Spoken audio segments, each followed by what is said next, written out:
It's very important these days to understand that our relationship to money, currency, how we value each other and our relationships is going to be completely revolutionized in the next decade. But I also see a lot of power and a double-edged sword with AI, just like any technology, just like blockchain. Blockchain can be used for great good and great evil. Same with AI.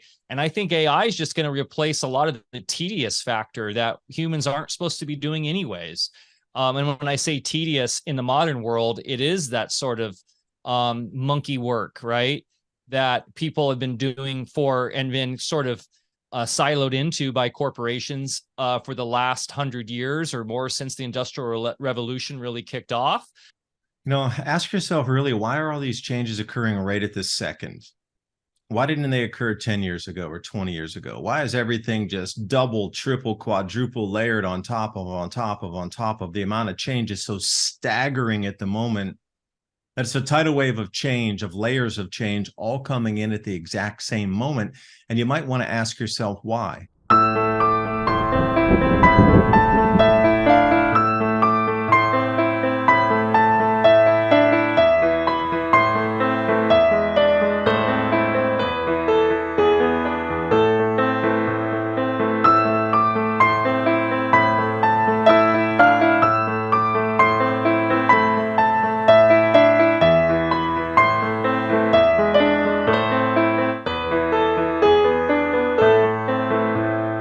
Good afternoon, everyone. Thank you for spending your valuable time right here on the Adapt 2030 channel. As always, trying to bring you the best and brightest minds moving through the changes that we're experiencing globally. And one of these is going to have to be, how are we going to communicate if something truly does take down the net or disrupts communications in the normal ways that we understand in terms of internet? We're going to have to think of different ways to be able to intercommunicate within ourselves here. So today I got Mike Winter with me from Qortal.org. And, he's been on the show with Dr. Bear Lando before. I've had him on a couple times. Super, always amazing and interesting conversation about health, longevity, future. How is tech moving in the future? How are we connected to this tech moving in the future? And ways that we can leapfrog, not get dragged along like we have been for so long, but to leapfrog in disruptive communications. We were talking about disruptive energy devices on the last show in terms of Tesla technologies and magnetic motors using the Earth's magnetic field, etc. So many different ways to take the conversation, but Qortal, Qortal.org, Qortal.org. And I'm interested in learning about it. I see it as the future, and I thought I would share. So Mike, thanks for coming on with me and walking a newbie through it just so I can understand it, and then hopefully others can get it. And, it's just a different way for us to stay in contact if something were to happen. And I will preface this, and thanks for having me on, David. It's always a pleasure to speak with you. You've been a big influence on me in terms of understanding the larger macro cycles of the planet in relation to not only the cosmos and essentially how climate really works, but also in terms of how the history of humanity has been affected by that through cycles. And I'd love to get into a little bit of some cycles today with you later on, but there's some other ideas I have had of late related to that and the Kali Yuga and things like that. But that being said, Qortal with a Q, like portal, but with a Q. For us, the big Leviathan we're facing isn't necessarily so much a power outage. Yes, there's potentiality for that, of course, but that, in my mind, even if it's a year-long power outage where we have chaos, I believe humanity can find a way to get that back. For us, the bigger Leviathan, the scary sort of tyrannical thing we're facing is more so the complete overhaul and censorship of all communication for the future of mankind forever. A surging national debt is bullish for gold. The debt ceiling drama ended with nominal budget cuts and a shiny new credit card with no limit for the federal government. The first business day after the U.S. Treasury increased our national debt by $350 billion. It's no wonder Google searches for how to buy gold hit record levels in 2023. Call the Patriot Gold Group today before it's too late. Patriot Gold Group has the no fee for life IRA, where your IRA or 401k can be in physical gold or silver on qualifying rollovers. Also, Patriot Gold Group, Consumer Affairs top rated IRA gold dealer 6 years in a row. Give them a call, 888-546-7020. And now on with the video. And what I mean by that is centralized, technocratic control using social systems that are targeting individuals through a sort of a panopticon of censorship, and also, of course, constant spying and control of how we relate with each other. And in that way, sort of the frog slowly boiling in the pot strategy, right? Where, and I hate to use this N word, but normies out there don't even realize anymore that they've given up. I mean, we're basically there already, David, but they've given up every sensibility of human dignity and privacy, so that there is no longer any sort of humanity left.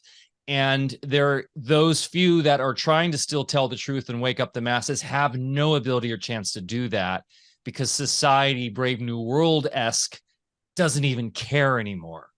And so for me, that is way scarier than a power outage. But I don't think they want that. I think they're quite happy with the slow rollout as it's going, as we go into central bank digital currencies and social credit scores. And we'll get into how the Bank of International Settlements announced, I think it was early this week, their plan for initiating the CBDC. And I do see a lot of problems with it. But that being said, Qortal was initiated over 8 years ago with the knowledge that this is what we were facing. And it really stems out of the cypherpunk movement that was inspired in the 90s as a means to use encryption and these sort of P2P, person-to-person technologies to counteract this large surveillance state, this large panopticon, as we like to call it, right, of centralized technocratic control. So Qortal is really the sort of the spirit and the overall, I don't know, the drive that came out of like the Satoshi Nakamoto white paper. That is what Bitcoin came out of. So what is it? It is a complete person-to-person infrastructure designed to replace the World Wide Web. It's based on a built from the ground up code base that uses a consensus, its own unique consensus that, and we'll go deep into this because I think this is one of the most powerful aspects of Qortal, that is not based on your typical proof of work or proof of stake, but rather, my father's showing up to the house right now. Always the worst timing, so my dogs are gonna go crazy. Sorry, my parents just moved up by me, David, up here in the mountains, so I'm quite fortunate to have my family here. But of course, he always comes right when I'm in a let him join. We'll all say hello together. We're talking about an entirely different internet system from stem to stern. And that's what I was really talking about with the ability to be able to communicate. Was, our ability to communicate can be cut at any 1 second here. I mean, with the DNS centralized and ICANN and everything that's interlooped in that centralized control net there, if they don't like what you're saying, they can cut websites now. So, how do you keep that communication going? I should have explained it a little bit better in the opening of, that's what I was getting at, is that your ability to communicate can be cut at any time. Even if things are still functional, whether we have power or we don't have power, it doesn't matter. They can still cut your ability to communicate. And that's interesting that even back in the 90s, cypherpunks understood that it was getting a little bit too risque back then in terms of control of flow of information, even in the 90s. Now think about that. We were 30 some years ahead into the control web and the funneling of information of what is allowed to be seen or not seen.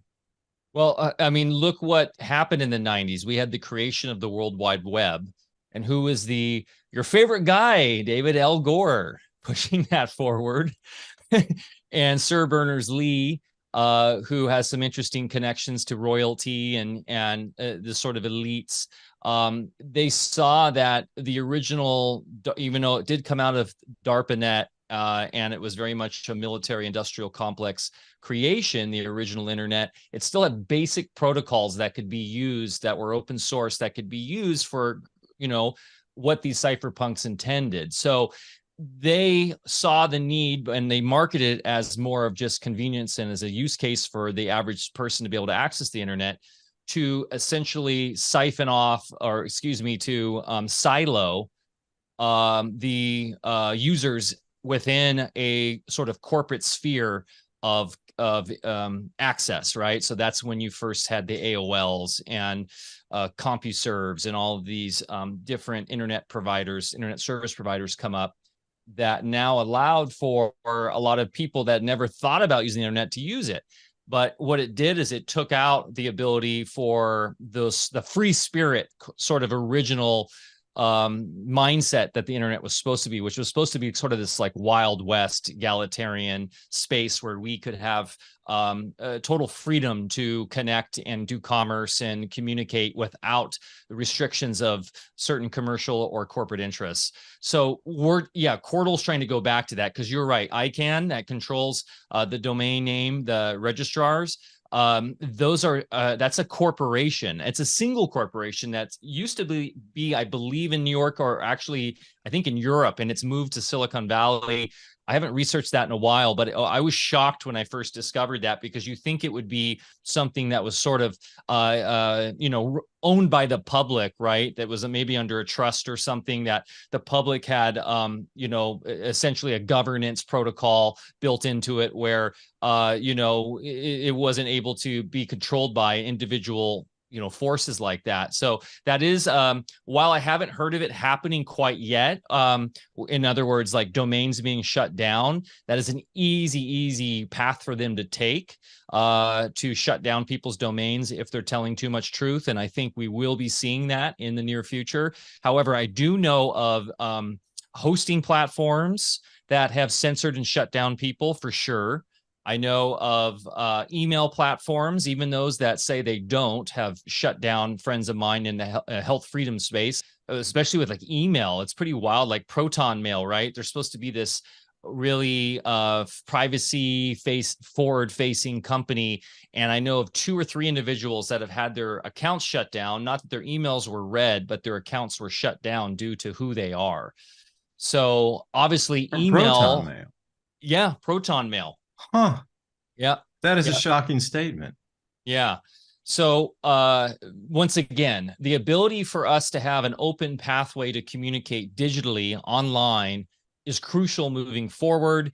Of course, we have things like you said, where we can go back to lower bandwidth sort of modalities. Those are a good backup for local communication. But I believe that if we don't have the ability to communicate across the world, that is very much playing into the strategy of isolating and sort of allowing them to pick off those who are sort of leaders in movements. And I think that's how they were always able to do it in the past.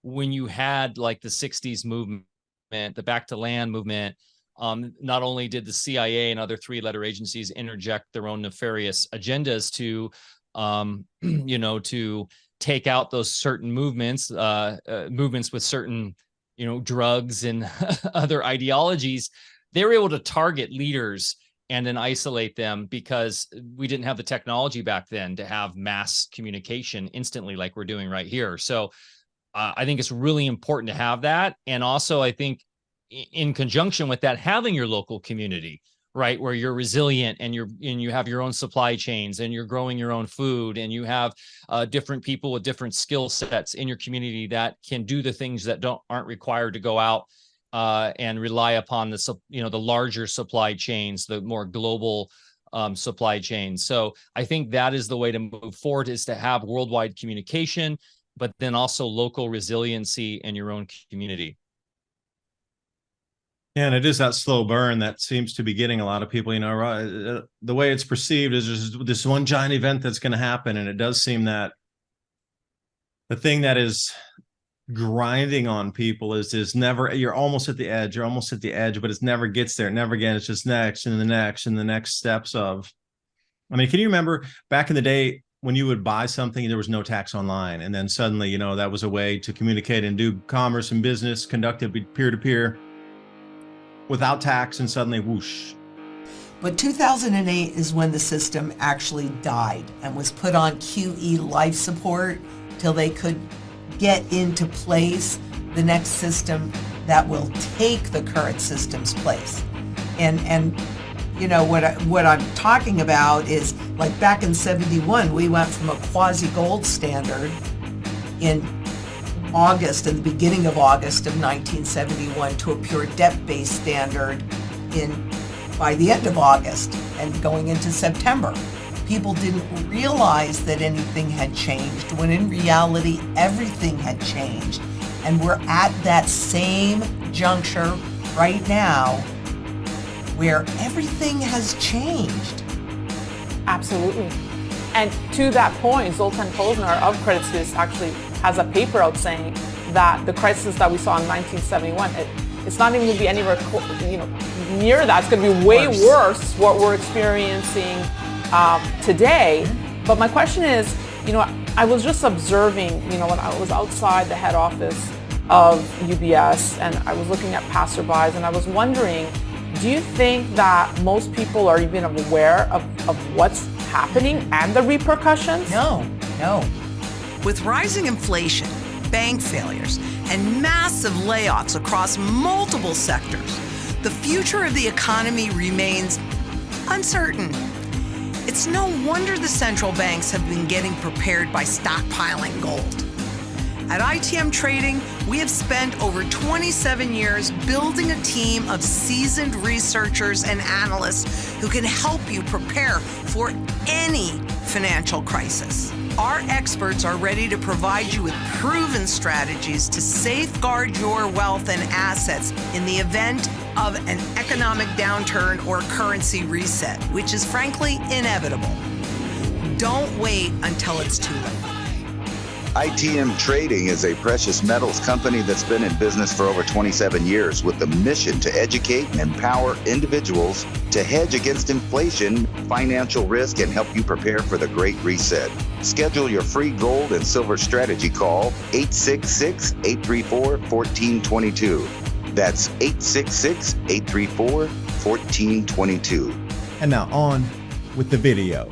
Something had to step in the middle. And even with precious metals before, when you buy things online, precious metals, gold, silver, whatever, there was never tax. But now all these states have implemented precious metals taxes inside the online purchase space, So where do we bring it back to again? Because now they want to grab $600 if, you have to file if you transacted $600 or whatever.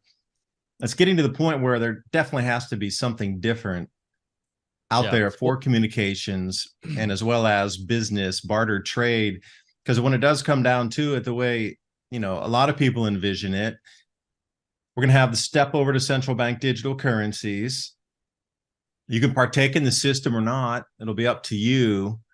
But if you don't, you're going to have a different system where there is some value of trade, some fair value that's associated with product A or service B. That's going to have to be interswapped between people. Now, carrying baskets of food around, we live near the Amish, so that's quite the possibility of trading, 20 pounds of butternut squash for, a dozen eggs or a chicken or something. But when you start to move a little bit further outside that arena, then really what becomes something that is of value on an agreed upon value, there's a lot of things that are going to need to be overcome during this time, because that control net is going to get much tighter. And here's another thing I was told. Well, if you're not going to accept the central bank digital currency because you don't have to accept their food stamps or their food ration cards because you're growing your own. Now, they're going to be targeting those people who don't want to get on the system, because that means you have already stepped outside the system and you're able to operate without their deliveries, and you don't need the actual quote unquote system as much anymore to rely on, where you get a whole family, mother, father dragging their kids down to get signed up, and who knows what hoops and hurdles we'll have to get in through. I mean, over the last 3 years, just to even go into a store, what was required for you to access food. Well, What do you the think is going green to happen agenda, with the CBDCs at this point, and how does that all interplay into, privacy in a society, I guess? well, the green agenda is a major part of this too. Like, of course, they have multiple facets that are planned to work in conjunction together. So in the green agenda is obviously, we see it targeting, larger farmers in Europe and in other parts of the world due to carbon emissions and all that. And I see them using that sort of ideology to target the mom and pop backyard gardener by having potentially even drones roving with sensors and scanning for your outgassing of CO2 emissions. And if you hit a certain level, then here you go. You get, if you're on the system, you get a green slap, you get a carbon emission slap on your score, right? And that will, of course, affect your overall score to be on your wallet there for your CBDC. So once again, yeah, not being involved at all, but still then how else can they cut you off from the system? Whether that be if you rely upon, and I'm not a fan of the medical complex out there, but if you do rely upon that for certain medications or services, they cut you off from that. So, it's really hard to be completely independent from the overall system. I know a lot of people want to believe they can and do that. I have a chiropractor, my chiropractor here, who I think you may even know, is one of the most sort of resilient people, independent people I know, but still he relies upon going to Home Depot here and there and doing his business with folks that have to have a regular job to pay him to go to get his chiropractic services. So it's idealistic to believe we can be on a completely parallel system, but I also think we need to be realistic as well. And the one thing I will say we have going for us right now is the psychopaths at the WEF and these globalists. I think they've overplayed their cards a bit. And I do think there's going to be massive issues with the CBDC because of the centralized nature of it. And they think that they can just roll this out and not have hacked issues with the currency. But the whole reason why Bitcoin was invented was to solve the double spend problem. And so if you're going to roll out a massive worldwide digital currency, I already know, and I've heard this from multiple insiders, and I don't know if you know who Cliff High is, but he's been mentioning this, that there's a lot of chatter on the dark web, but people like rubbing their hands, hackers can't wait for them to roll it out because they're going to hack it and they're going to create billions of dollars out of blue because they know how to do that. And the whole point of something like proof of work or what Qortal does, the minting, is to counter that, right, through a ledger that is decentralized and has a consensus that doesn't allow for double spending. How do they stop double spending right now? Because quite frankly, we do have a digital money dollar system for the most part. We do have cash still, and it's, they call it the petrodollar, but there's, a lot of fraud out there in the system. And who counters that fraud right now? Well, it's your bank, right? It's whoever issues you whoever has your checking account that you're using, if it's a debit card, or if you're using a credit card, it's the credit card company. If it's cash, well, you either get robbed or you get suckered, right? But you're not going to get hacked, right? You can't hack cash. However, you can easily, there's a lot of fraud that goes on in the credit card industry, right? And basically the people backing that are the banks. Well, the banks aren't going to be playing a role with this anymore. It's supposed to be going through Fed and Fed Now and the BIS. And so how do they have the power to manage this? I think it's extremely audacious. I don't think they have the systems set in play. I think a lot of it is smoke and mirrors.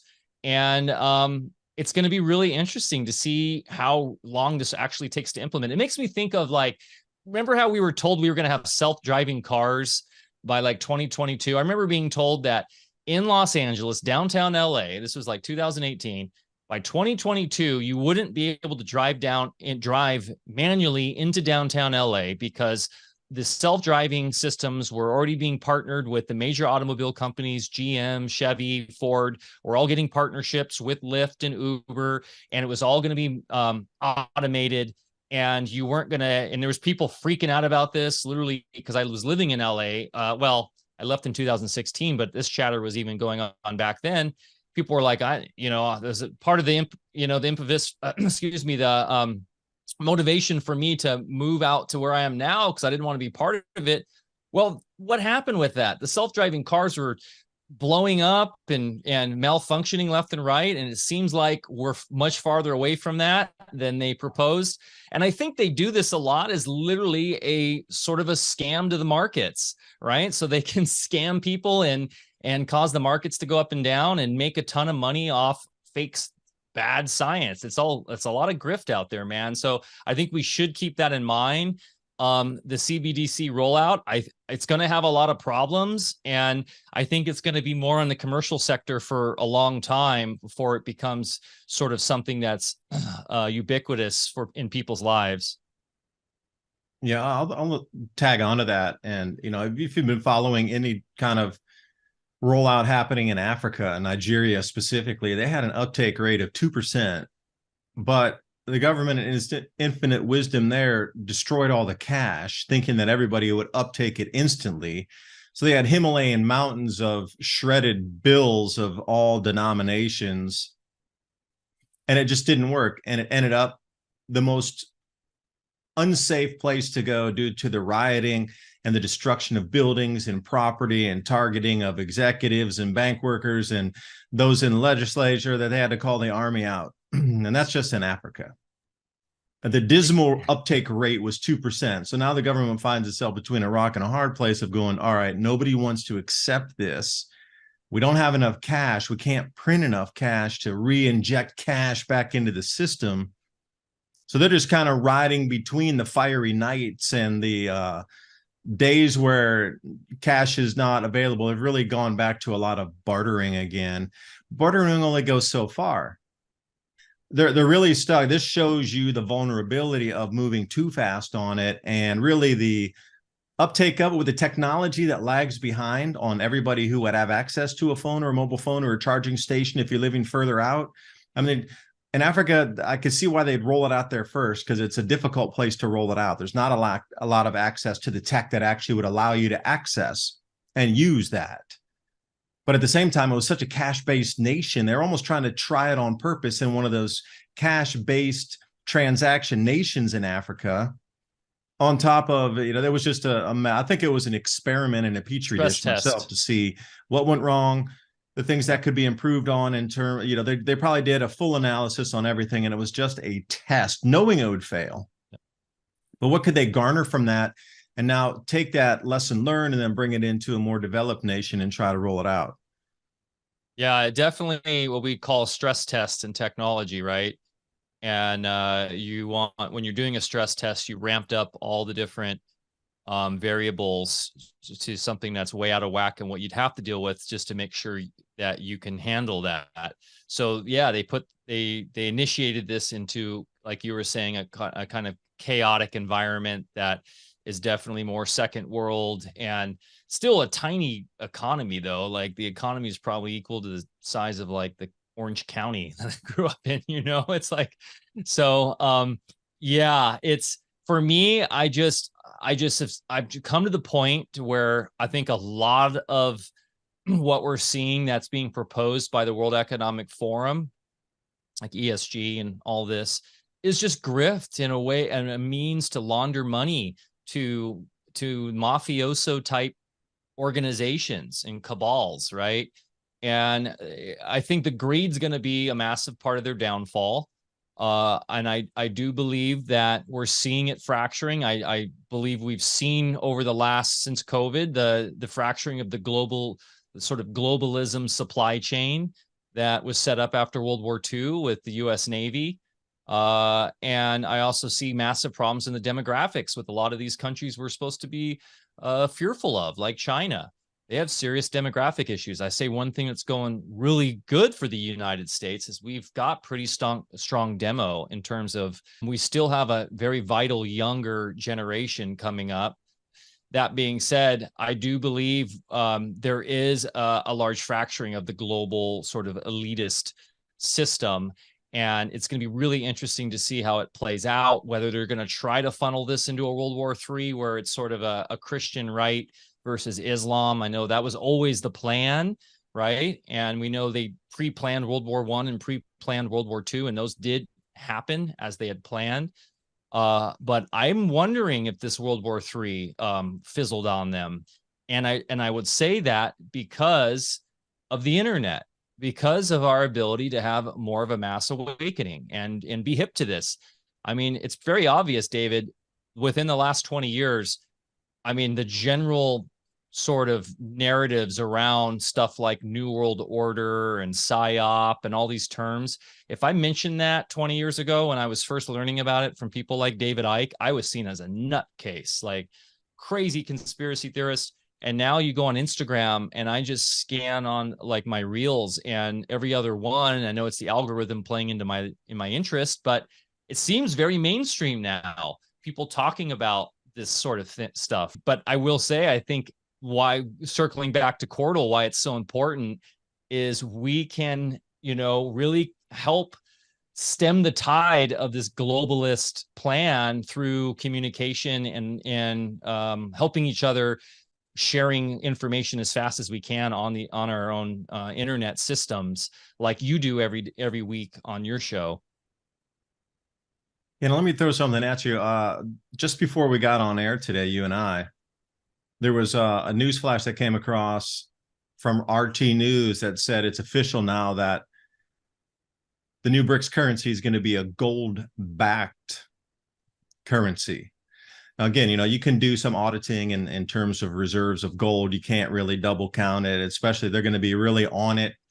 It's going to be a blockchain-based open, I guess, ledger for knowing how much gold is in reserves in individual nations. And that's why you saw this last month, 8 more central banks back the truck up and pick up gold and just move it in. So you either had the gold or you didn't. So when you're talking about the inflation rate minting here with Qortal, like okay, there's only a certain fixed amount of gold, and that's there and that's spendable within the ecosystem of this new BRICS currency or backing with resources. So tell me about the inflation rate or minting, quote unquote, that would be with Qortal, like how, because we've seen a lot of projects come and, suddenly, they go from having some value to how many of them have never, or I don't care if you bring the paddles in and charge them up again, they're never coming back. So where's the value lie, or where's the value stem from if you're going to be using Quart? I mean, I'm just asking. Yeah, this is a great conversation to get into. And I'm sorry if I keep spiraling off on all these other topics. No, because they're so interconnected. See, that's the whole thing, is how interconnected it is and how necessary it is to have at least a different internet system or something that allows, like I say, this communication in case this corporate controlled entity behemoth that controls the airwaves and the lines across the planet, we're going to have something different that has real value and backing behind it, that can have some pegged and perceived value that's worth using it and continues to grow in value every time it's used. So I do agree that deflation is very much a tool to use against the WEF and the banking elite. However, it does come also with its own issues. That being said, like there's a certain amount of a hoarding mentality that can come about when you talk to gold bugs, and a fear that comes around that. And while I'm not a Keynesian by any means, I abhor a Keynesian philosophy of economics, which, is John Maynard Keynes, who's sort of the philosophical ground basis for mainstream central controlled economic system, right?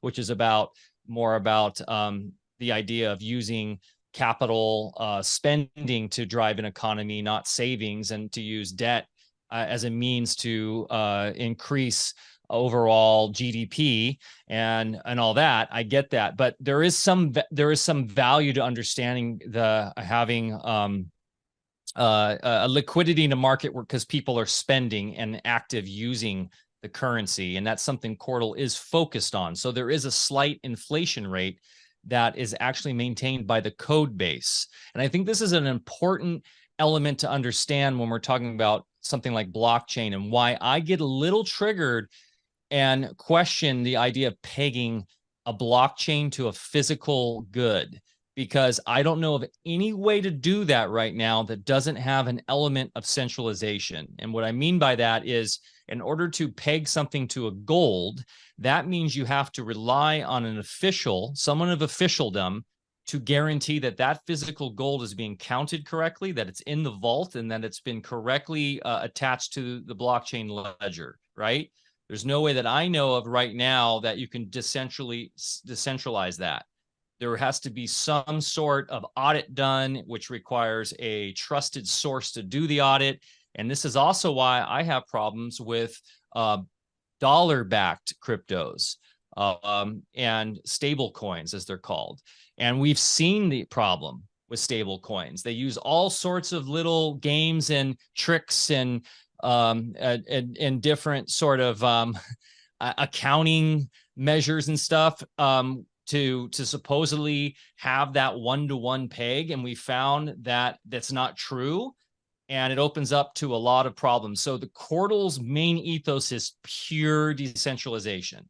And what we mean by that is everything on the code is the entire economy, and everything in the project is controlled by the code that's open source, by the consensus that's based purely on time, or really proving yourself and your effort and your worth over time by how you support the network, which we call minting. So that being said, to answer your question, it's all in the code base. So we literally have hard coded the inflation rate to it's variable. So it changes every year based upon amount of blocks that go by. It goes down. And then when it hits a certain threshold, the community once a year votes if they want to bump it up one, or is it, I have to look in the wiki. It's been a while since I've looked at this. I think it's either 1 or 0.5% up or down max. And the community votes on that. And how's the community vote on that? Based on their weight of their level, which they've gained by over time. So there's a leveling system in Qortal, which is purely based on how long you've been running a full node supporting the network. The more blocks that you proved over time that you are supporting the network, you bump up in levels of trust. It's basically a weight of trust based over time, and then your voting capacity increases as well. So this is a great way to counter spamming the network, counter inequity of like what you have with proof of work or proof of stake. For instance, proof of stake that has a lot of voting systems is based on coin, like how much coin you're staking, which you can buy influence, where this is purely based on time, where everybody's basically starts at the same level. Except for the founders. The founders started at a higher level because we put 7-8 years of our life into developing the network. And that was a way for us to make sure that we could oversee the launch and protect it, because we had a lot at stake to make sure it went well. But over time, even someone who started a year ago will catch up with the founders. It's designed that way so that there will be a parity over time. So as someone proves themselves minting over the next 3, 4, 5 years, they will catch up with myself and become what we call like an elder in Qortal, someone who's put the time in to prove themselves. So to answer your question, yeah, it's all in the code base. And I'd much rather have that than a commodity that is really driven by all sorts of different other liabilities, other weird derivatives, also, natural disasters, when it comes to gold, mining interests, national interests that can control access to mines, also large gold deposits that we don't even know about, like who's controlling this legacy gold. We heard all these rumors about Nasara and Jasara and having like all this gold hidden away. And where was that, Vietnam or the Philippines? Like there's a lot of interesting stuff around that. So yeah, I think this is sort of a very Aquarian notion of currency, right? This is that Bitcoin kind of was aiming to do, but Bitcoin definitely has a little bit more of that old school mindset around gold and deflationary, where Qortal does have a bit of inflation, and my ideal is like, 0.2% inflation is where I'd love to see the network end up. So it's just enough to spur people to be spending it and using it and having more value on the relationships they have, the services they offer, and the goods they offer than hoarding for the future. But that being said, there is something really powerful about having a deflationary currency as well. So maybe that's something that could be in parallel. That's like a savings coin or something for the future, or the idea being that we start doing stuff of quality again, so that our homes are built of quality and not these, the modern home, which is built on the debt system, which is built to only last, 10 years before it has to be rebuilt again. So that's for the future generations, right? But that being said, yeah, so hopefully that kind of answers your question, David, and we could share the wiki page that shows how that inflation voting works too, if you want. Yeah, and I'd like to, since I downloaded the Qortal over onto my desktop here, I use the Windows version of that. Curious how to get it set up and get the username set in there. But with that whole Gasara and Nasara thing, I'm just shaking my head, just going, is that another one of those? Okay, don't do anything. Somebody else is going to come to save you. Your economic plight might be bad now, but don't worry about it. It's going to start. The next system's going to start. It's going to start. Don't worry about it. Don't take any of your own energy to go try to solve the problem of these inequalities, or what we can see in terms of banking and centralized power. Don't worry about it. Somebody else is going to take care of it. It's the same this whole thing with white hats and this, and next week it's gonna, next month it's gonna, and it's these two things running in tandem of hold off, don't do a single thing. Somebody's coming to save you. And it just seems like, what we've seen these programs run before again and again. I'm just not down with that. If you're going to try to change the world, we're going to have to do some action with it. You can't just sit back in a chair and, some gold's going to magically come out of whatever hole in the ground and they're going to reset an economy. Are you kidding me? It hasn't done that in 6,000 years. And then suddenly, okay, there's some new Aquarian energies. I understand. That's a Birkeland current coming through and things are going to vibrate faster and move faster. So the way you perceive reality is going to change and bend. I get it. They're going to have a different system. They're going to have to change governance structure. The way our economy operates is going to change. The way you perceive reality and another human and another soul in the body is going to change. The physical in front of you is going to change. You might see things different. And when I say that, things that are popping in view of turning a dial like you would on a radio station. But the world we're seeing and being marched right into is the same changes of faster energies that we are now starting to experience. So, of course, those who know the cycles are going to have to move the society with it, but still try to maintain control as the vibration frequency ups itself. So sorry, I digress. I'll go back. Yeah, I would love to. I love when you go deep into the more metaphysical stuff because you're so good at it, and it's very important these days to understand that our relationship to money, currency, how we value each other and our relationships is going to be completely revolutionized in the next decade. Look what AI is doing right now. I just saw this, every day I see a new video about what AI is doing to essentially take out whole sectors of the workforce.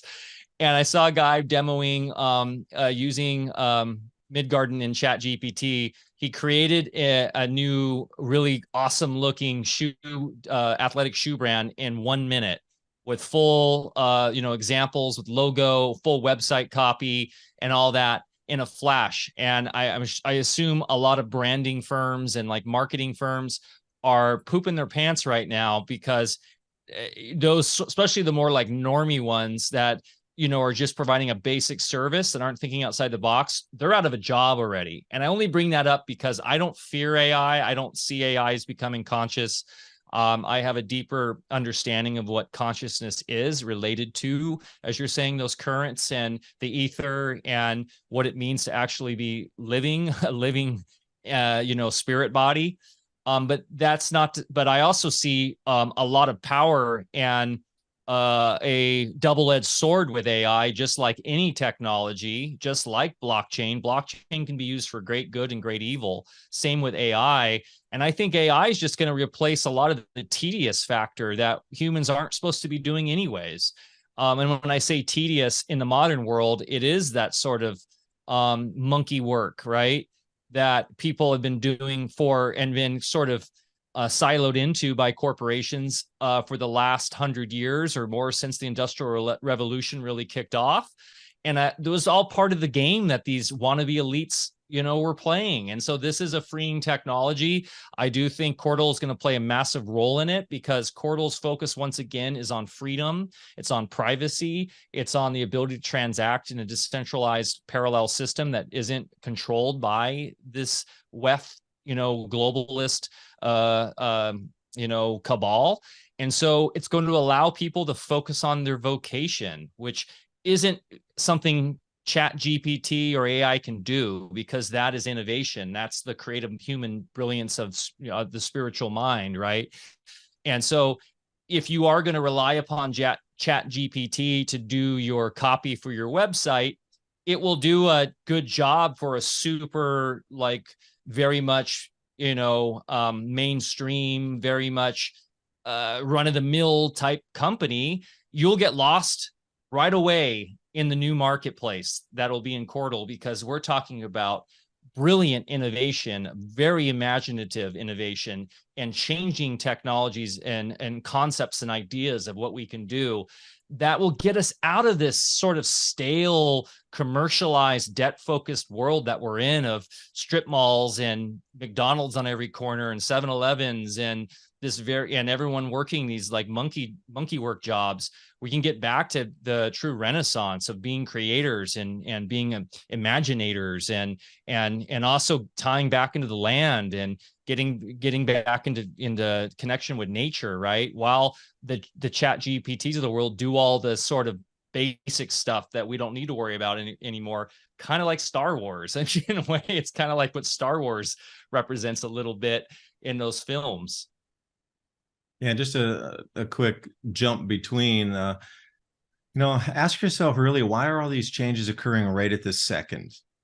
Why didn't they occur 10 years ago or 20 years ago? Why is everything just double, triple, quadruple layered on top of? The amount of change is so staggering at the moment that it's a tidal wave of change, of layers of change, all coming in at the exact same moment. And you might want to ask yourself why. Truly, why is it happening? Something more on a vast scale is changing that is going to require an entire new morphology of our civilization. I think that supply chains are going to start constricting even further. I mean, look at the way that the world laid out. These really incredibly complex supply chains are now starting to fracture in the middle of everywhere. Political strife. We didn't even talk about the ozone depletion event that's going to wipe out food production further in the Southern Hemisphere. The tipping point. Humanity's here. We're seeing it everywhere. So how do you protect your friends and family? Because you got to think, everybody has survived. We would not be here having this conversation if people had not survived the last 8,000 or 10,000 years of events that were far greater than what we're going to experience. It just takes a little prepping, a little bit readiness, and I do believe that we'll be able to get through this. When we're talking about these seeds and the storable foods to go with it, you're going to have to probably invest in both of these ideas. When you go through the list of the seeds that they give you, these heirloom seeds, they're the best type of food that you could possibly get or grow yourself. But you have this backup of the food storage that lasts 25 years. And that's heavensharvest.com. Use the code ADAPT at checkout. That's ADAPT. Take 15% off your order. Whatever comes your way, weather, war, whatever it is, you're prepared. You have security. At least you know that your belly's going to be full so that you can continue on the work that needs to be done to stabilize everyone's life around you. So you can either collapse with it, or you can bend to and, like you say, be the creator of the new. It's your choice. It's always your choice. So with that, Qortal is the portal into the new world. It's censorship proof. not censorship resilient. And I think that's really important to understand, because any truth teller is running into different walls right now in the digital world. So having that censorship proof is really important. Let me, I'll share screen. The economy side, once again, is so vital, because there are other platforms that provide some elements of what Qortal does, but we want to remember that Qortal is a complete infrastructure platform that has the economy built into it. Let me move the zoom out of the way so that it's all in one. So it's not like right now, if you go to any of these quote unquote Web 3.0 projects, which are still using the World Wide Web, which has all the issues with domain names and all that, they are fractured. They require cross, like all this type of interoperability and all this, but you go to them and you want to use them, and what do? They direct you to a centralized exchange to buy their coin, and then you're like, well, what do? I want to start using stuff. So Qortal is about literally like the old school Web 2.0, downloading AOL so you can access actual stuff. So can you see the screen here, David? Yeah, with the Kali Yuga. Yeah, the rising energies are coming out of the Kali Yuga to Dwapara Yuga. It's interesting. Oh, I'm on the wrong screen. Okay. I have 3 monitors here. But I like that you're using Brave, because I do the same thing. I use Brave and then DuckDuckGo and try to stay out of that whole. It's really interesting, the search result differences too. I highly encourage anybody to go try a search result difference using Google and then DuckDuckGo using Brave, and then see where it takes you on your results. You'd be shocked, especially on the image results. Okay. Yeah. I have just saying. It is. It's crazy, dude. Okay. So we'll talk a little bit about search here on Qortal. So now you can see the Qortal platform. Yes. Okay, great. So I like to stay in dark mode. You can also do light mode. But I prefer the dark mode. I think it looks better. So this, so Qortal in itself is its own platform. It's like I was saying, like the original AOL days where you'd have to download the AOL software on your computer and then be like, through your modem, and then it's like, you got mail. Well, we've gone back to that in a way. And by doing that, we're not on the World Wide Web. So there's nothing connecting us to the World Wide Web. The only thing that we're currently connected to in the legacy system is through using an internet service provider and using sort of how the information is packaged and sent across the interwebs. But besides that, this is completely independent, right? So you have to go onto Qortal.org and download this, and then if you can see here on my top of my panel here, this is the core that's running, and it says I'm currently minting with 15 connections. So that is the core software running on the background of your computer. This can work on any computer, Mac, Linux, PC. We have it running on Raspberry Pis. We have it running on, people are running it now on Android phones, but our mobile optimization isn't quite done yet. We've basically, right now, you're looking at an application on it. We recently launched the ability to do what we call our Q apps, which is really exciting, because this is really where we want to go with this as a platform. And so now developers with simple JavaScript can create applications for people in the Qortal ecosystem to interact with, just like your App Store or Google Play Store. So the ones that I mainly use right now are Qmail, Qblog, and I do like the Music Roundtable, which is just music sharing. Now, these are completely decentralized. And what we mean by that is you have to install them on your node here. And then once you do that, you're running it completely off your own machine, and you're connecting with the other peers on the network. You're not routing through any centralized services or any centralized conduits that a lot of these quote unquote Web 3.0 decentralized platforms require. So this is actually replacing email. It's fully encrypted, and it cannot be stopped. So there's no censorship on there. So there's nobody owns Qortal. There's nobody who can, just like the original Bitcoin, there's no corporation behind it, no CEOs, no roundtable groups. We do have a development group that obviously works on it, but the code is completely open source, and nobody can go in and stop you from doing stuff on it. So this is like a basic email platform where you can email back and forth, and it stays on it. Basically, it encrypts and then goes to your machine, encrypts on your machine, and as long as you want it on there.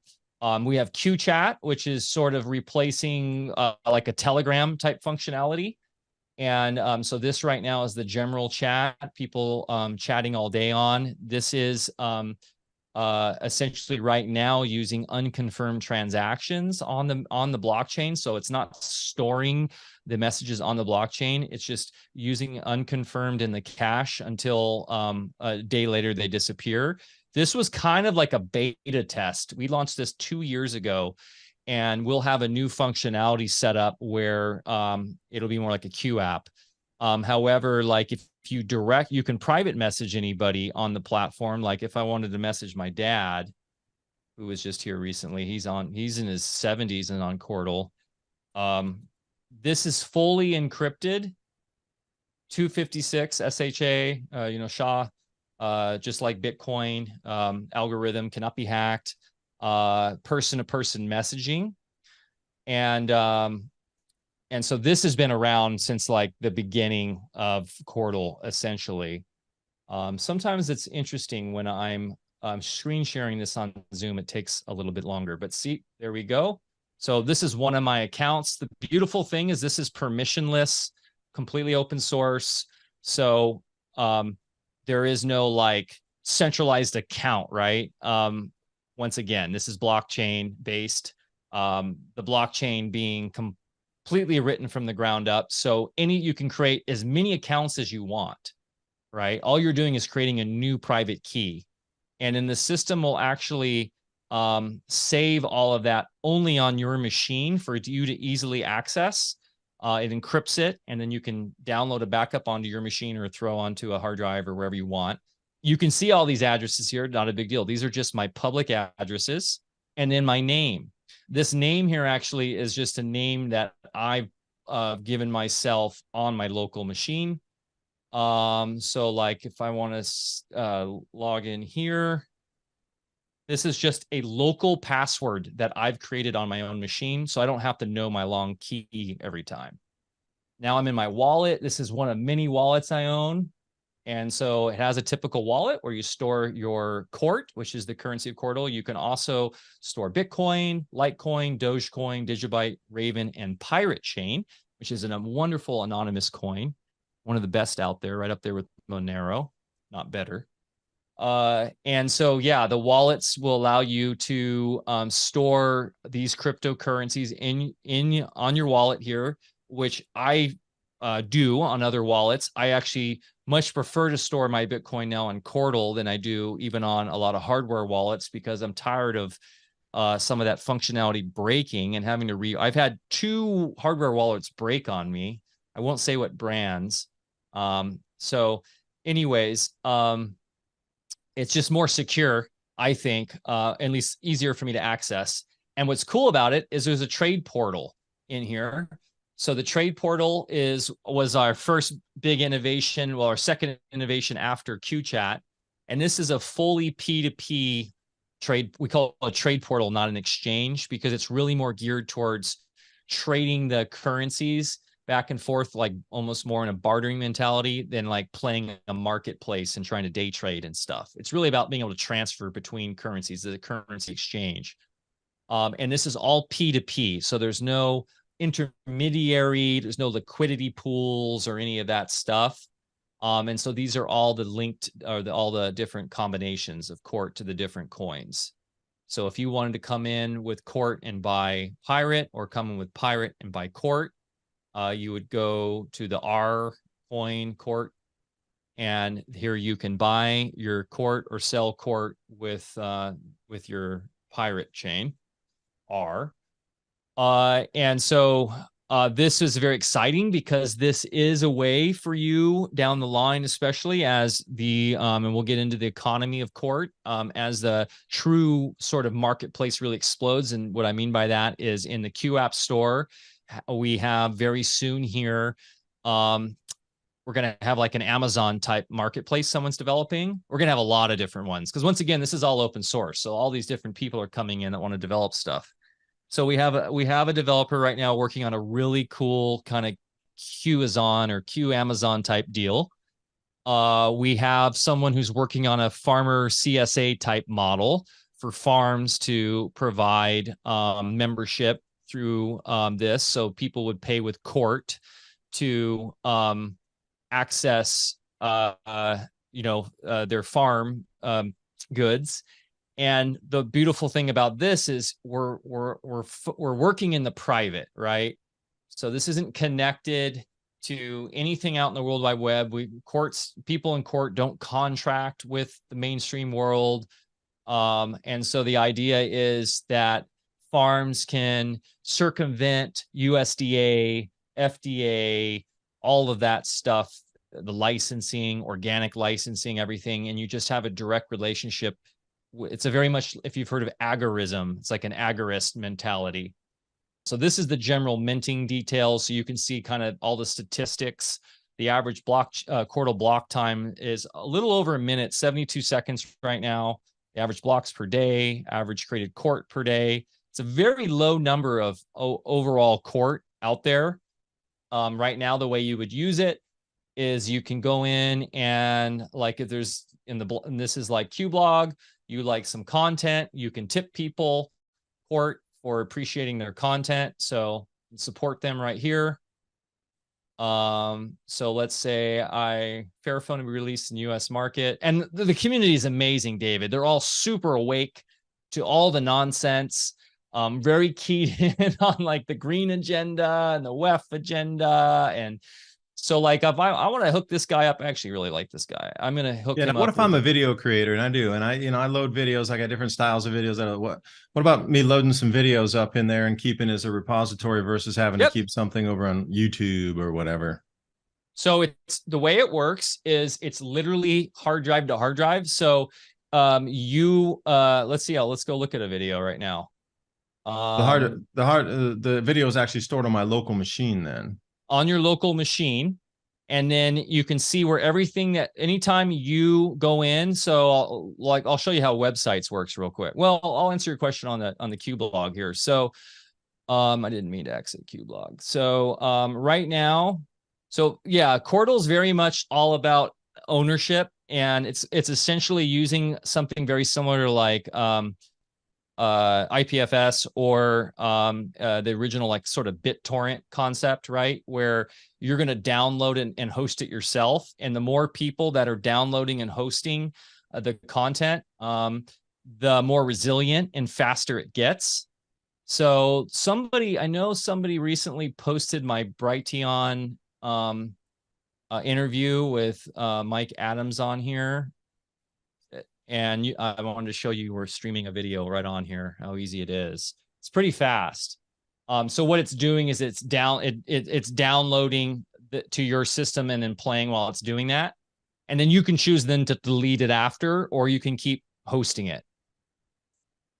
The Qortal Think Tank public chat. So, looks like there were a lot of people that joined in for that. Yeah, so this is just, see, the whole video's there. So it was that's about an hour of an hour-long video too. Yeah, and you don't have to worry about buffering and stuff. So, I mean, it's a different way to think of rethinking about how we engage with media, because we are owning it, like we're taking a whole copy of it. But then once again, if you're done with it, you can easily then this is the downloads that I have right now. That's showing me where it is. I can go to my downloads in my node and I can go delete that. So it's like, oh, I don't want that anymore. And we'll make that easier. We'll probably use some UI thing where you have a little X where you can click that out and delete it right here. This is all still very new.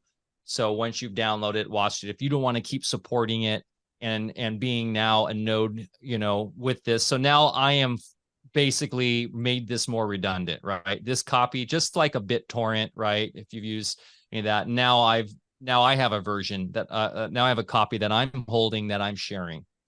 So yeah, man, it's really exciting. As you were saying, it's very front facing in terms of us as a solution. This is 8 years in the making. So this is not like something that we just knocked out overnight.